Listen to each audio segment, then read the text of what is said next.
Hi everyone, Chris from the Driving Theory Workshop, and today I'm talking about the scoring system that's in place for the practical driving test.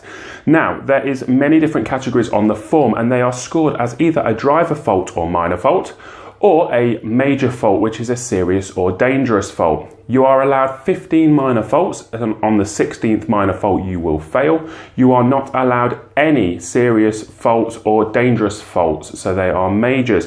Now, a serious fault would be where you put yourself or somebody else in potential danger. So for example, it might be that you switch lanes without checking your door mirrors, so you're not sure if there's anybody there. Now, it doesn't matter if at that occasion there was nobody there, because the examiner will say that you didn't know there was nobody there when you decided to switch lanes, therefore putting yourself in potential danger.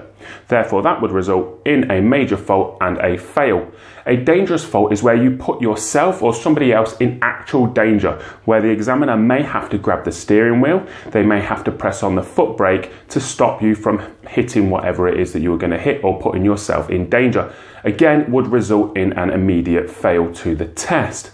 Minor faults, or driver faults as they are known, are where you could have done something better but you still had safety of the car. So what it could be is that you go around a corner, for example, in say third gear rather than second gear, but you keep control of it while you do that. Now, you could have done that better by being in second gear, but you still had safe control of the car. You are allowed 15 of those, and on your 16th you will fail.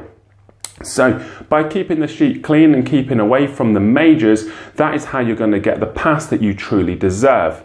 If you found this video useful, then you subscribe to our YouTube channel, which has many videos the same with useful advice and tips. If you want me to make a video on a specific subject, then please comment below. If you liked the video, then please give us a thumbs up. If you want help with your driving theory test, then you can visit our website at www.drivingtheoryworkshop.co.uk, where you can join our online course, which is helping hundreds of people every month pass their driving test.